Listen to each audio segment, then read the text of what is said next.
One of the many things that makes me think about is what happens if the cultural institutions themselves become more sophisticated in the ways that they share information than the journalists who are supposedly in the information business. That is an interesting thing to ponder. We were monitoring here a few minutes ago, and all of a sudden in the refresh, 379 tweets in one in one refresh. So they're coming in fast and furious now. Nihar? Yeah, I think Max Anderson will go down in history as being the most divisive figure of this Arts Journalism Summit. Wow. Here's some comments. There's still some to come. There's still some to come, right. Leanne Goebel, she is one of the presenters who will be appearing in the second half. No. She actually is one of the ones I called out earlier this afternoon. Oh, right. This morning. Oh, okay. She says museums going direct to audience keeps everything tightly in the academic loop, and it's actually a closed system. Journalism is open.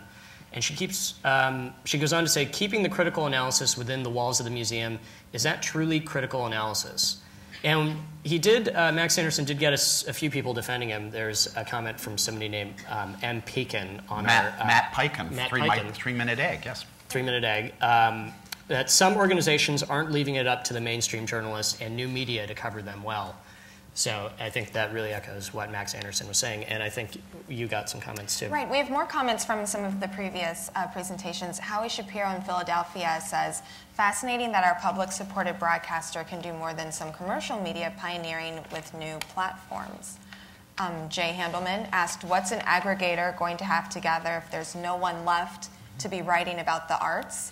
And then he goes on and says, aggregators need other people and sites to produce content to stay alive, but first you need the trained people to be producing.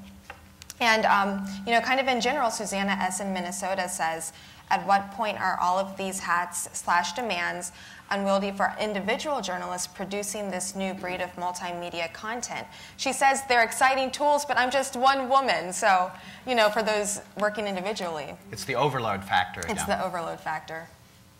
And I think that's about it for the comments for now. And I think we are going to take a 5-minute break and come back with our first roundtable, which will be moderated by Laura Seidel from National Public Radio. It's about the art in arts journalism. And I want to say thanks to Jacqueline Howard, who was here for the first half. We'll have somebody else assisting me for the second half. So 5-minute break, and then we'll have a roundtable.